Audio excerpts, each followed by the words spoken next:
So, welcome to UK Wisdom's Chats, and lovely to have us all together. We're about a few weeks into having our discussions on a weekly basis. We've moved. We were on a Tuesday morning. Now we're on a Wednesday morning at 8 o'clock. And it's a free flow conversation that sort of follows from one week to the next. And so following on from last week, we were talking about respect and respecting others. And from that, we came to this concept of unity. So what does unity mean? And I think for me, it was triggered from the US elections and President Biden kind of being pushing that part of his agenda, or key to his agenda, was unity in a country that's really been divided and polarized, certainly politically. And then you think about Brexit and the push and the pull of people within the UK, now Britain and Europe, tensions there. And so, asking the question, therefore, what is unity, and is it something that we need to aspire to? And then how do we do that, if that is an important aspect of who we are as people? And I was giving political examples, but it may be, I was actually just reading in the New York Times the story of a Republican House member who has been very vocal about not supporting Trump, especially in recent days. And a public letter was sent to him by his family, disowning him.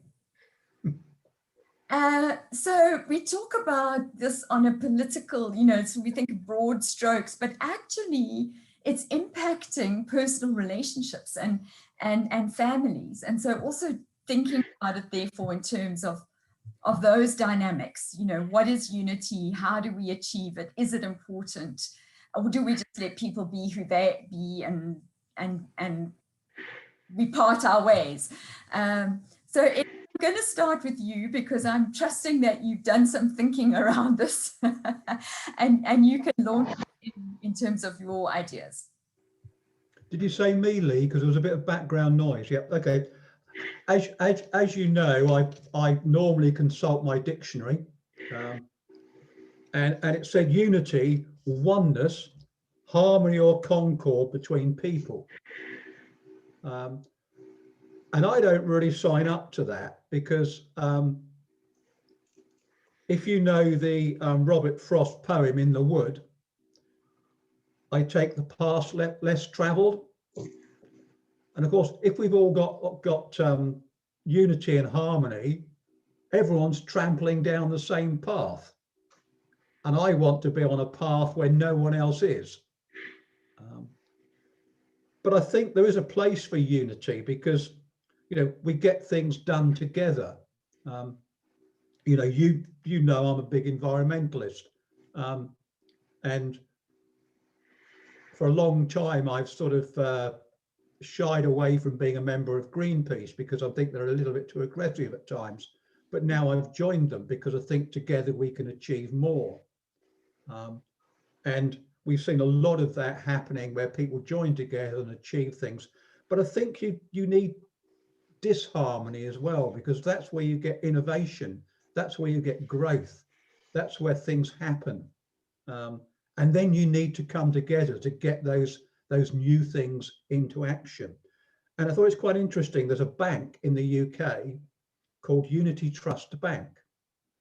And it was set up by the trade union movement, because if you're a trade unionist, you tend to sort of see the sort of bosses world, the banking world, as very different from you.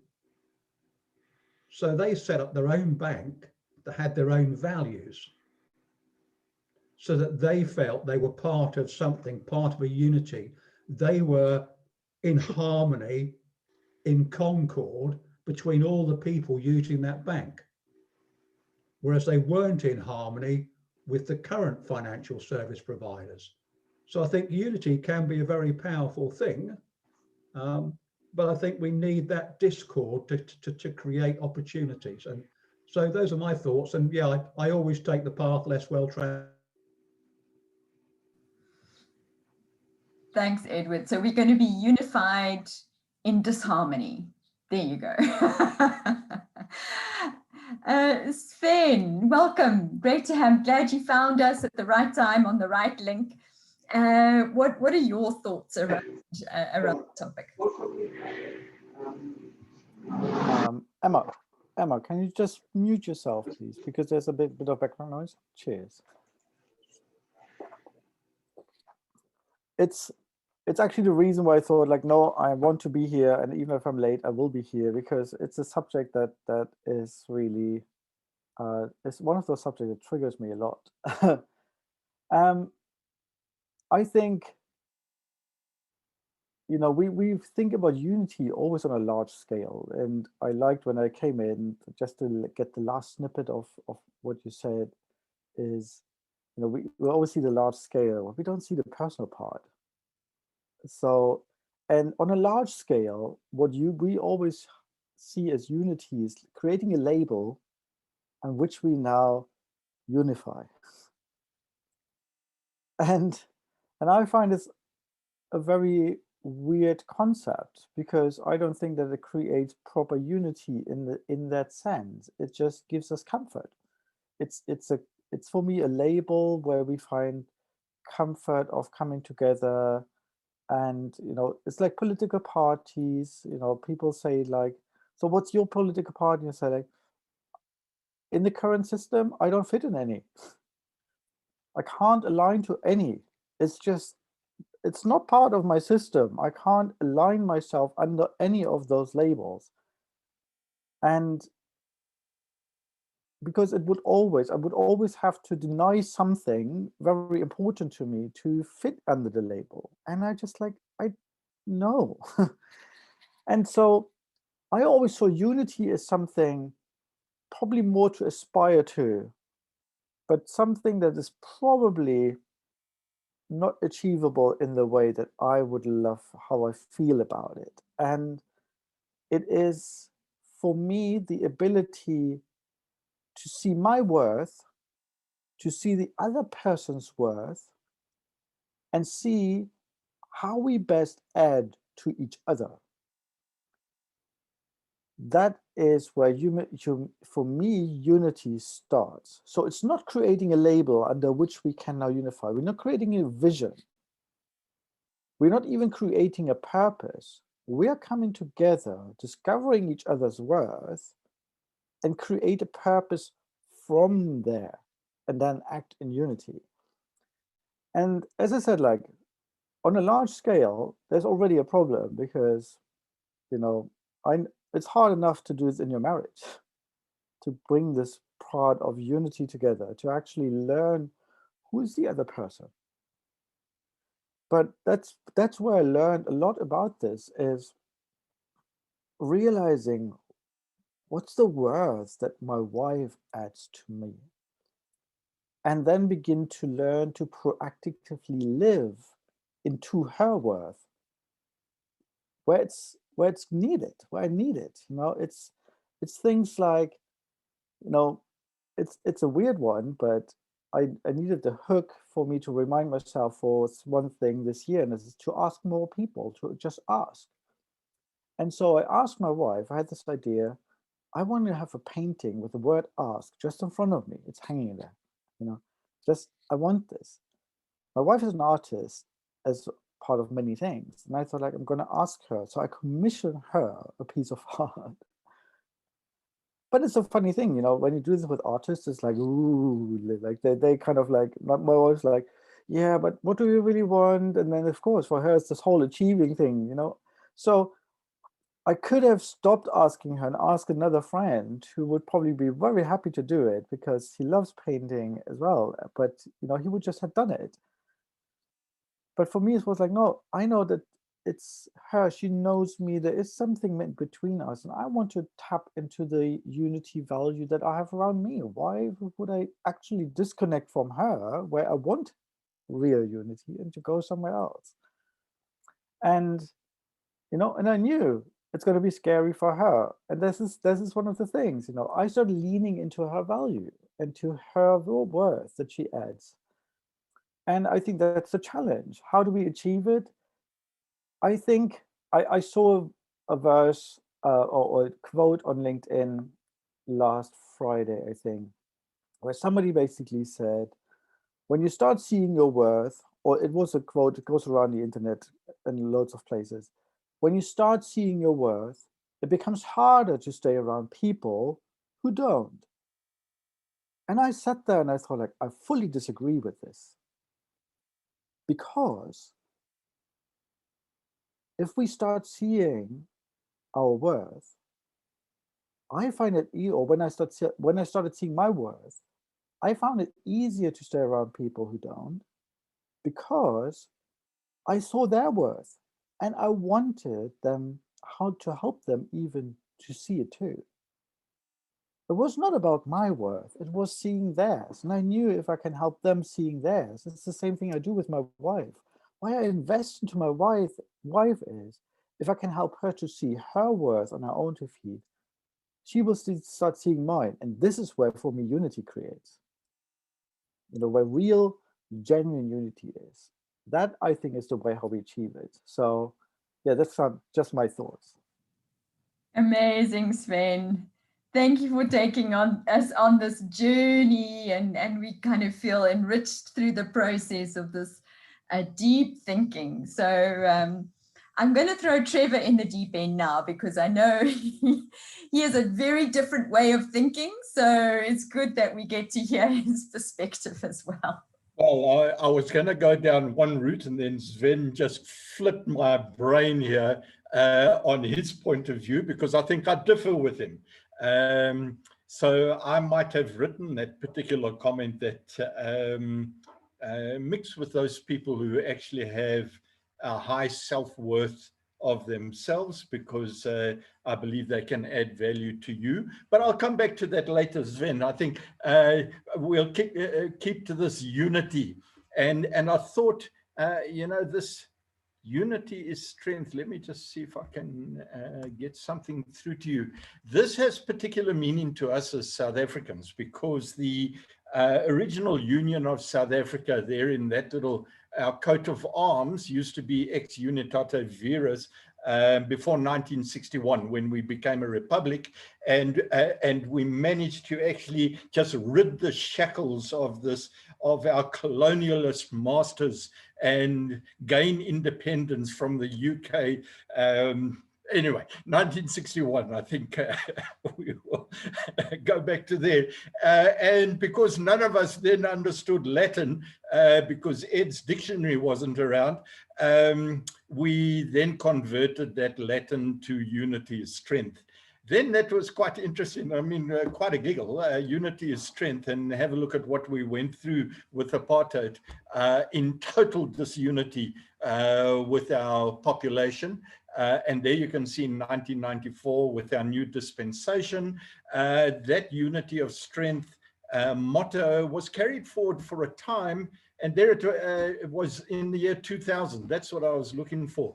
When did it actually change? Because unity is strength then became unity through diversity. It's interesting that it took so long for that to change. I would have thought they would have changed it in day one to make certain that that actually happened. But that takes me down the route of, is unity strength? And I think in today's times, you have to be very concerned for who you are uniting with. And I think that was brought really in sharp focus with what was happening in the US, that unity is strength. A whole bunch of people from all around the US decided to actually gather together and storm the Capitol buildings there in Washington. And you have to ask yourself, was that unity strength or stupidity? Well, I won't answer the question, but I know which side I might fall on. And what it demonstrates is that you've got to be very careful with who you unite with, because none of us really know the depth of who we're actually dealing with. And I think we are such deep individuals with so many different paths and routes going off in different directions that you've got to be very careful with who you unite with. I also made the note that maybe unity is not strength, and that there's a flip side that we've got to be concerned about, as I mentioned. And I would swap out the word synergy instead of unity, and turn around and suggest that synergy is strength, because synergy is about the adding of value. 1 + 1 = 3, or in my maths department, it equals 11. So you can see everything has an exponential value when I put two individual components.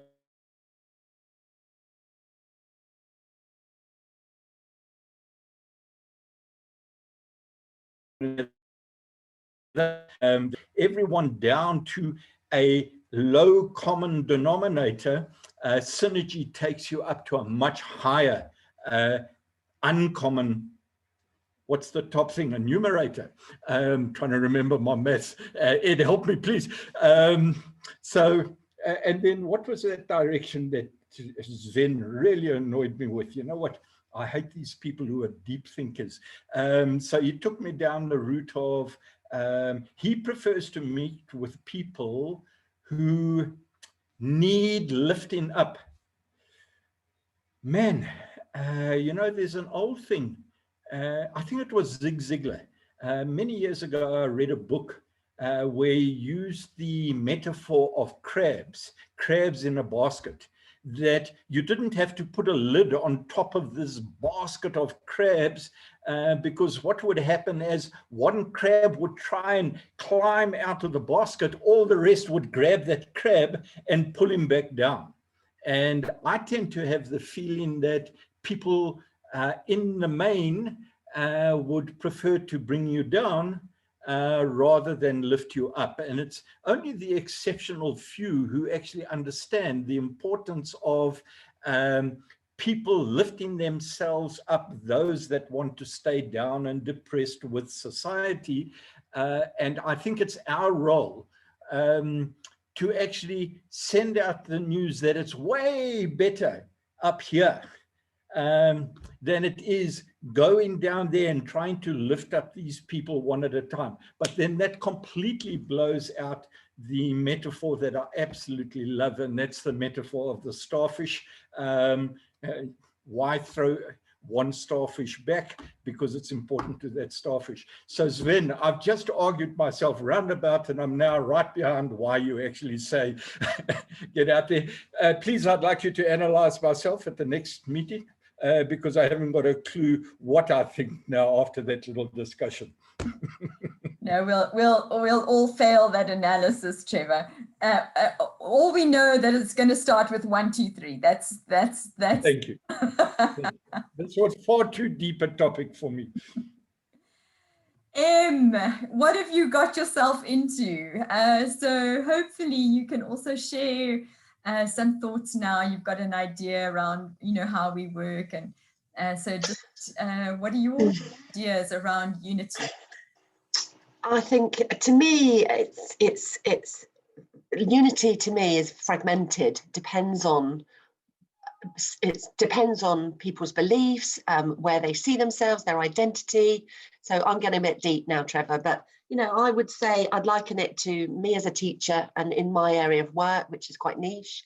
I work with the deaf community. I work for the deaf community, and the deaf community in the UK and in America and many other continents, they are a very segregated group of people. They have very strong values. They have very strong ethos and identity. And I always talk about, and Trevor, I love you, Trevor, because already you're talking about metaphors. And for me, metaphorical speaking ideas I always use when I teach. And the one I'd like to share is about what we call the revolving door metaphor in terms of unity. When we're talking about the deaf community and the hearing community, deaf culture and hearing culture, which are very different.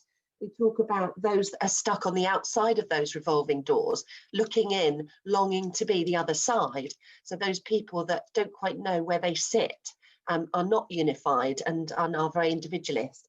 And then the people that are stuck in the middle of those doors, going round and round and round, and they're stuck again where they don't know which side they're on, which side of their identity they're on, and they're not unified either in any way. And then you get the other side of the revolving door where it's home almost, and where you can say that you belong in some capacity, and there's a unity and unification there. So, you know, I liken it to that.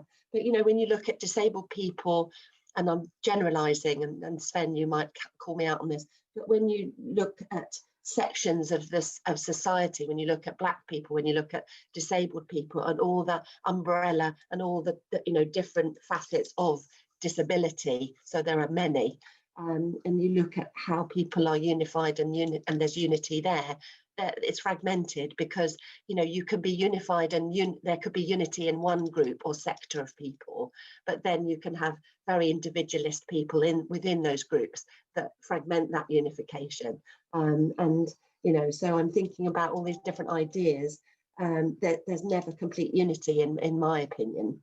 You know, we're talking about, you know, Sven talked about art. In art, there are so many different facets of art, and artists use different techniques, and so there's so many different strands to that. So is there unity there? Yes, there is, when sometimes artists come together and have a unified idea of what art they're doing and working together, there's unity there. But then it's fragmented again when people go and leave again. Do you know what I mean? In politics, you know, look at what's happening currently with the pandemic and with politics and with Boris and what's happening there. You know, the whole of Britain, you know, everywhere, everybody's in different kind of strands about how things should be, and when is this going to end, and lots of different opinions. So there's no unity there, is there? What else?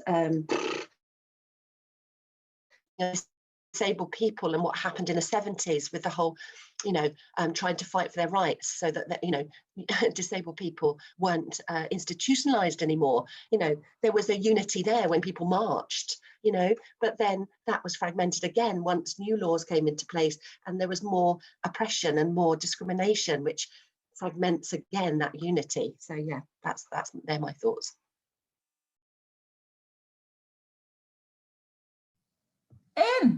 You can stay.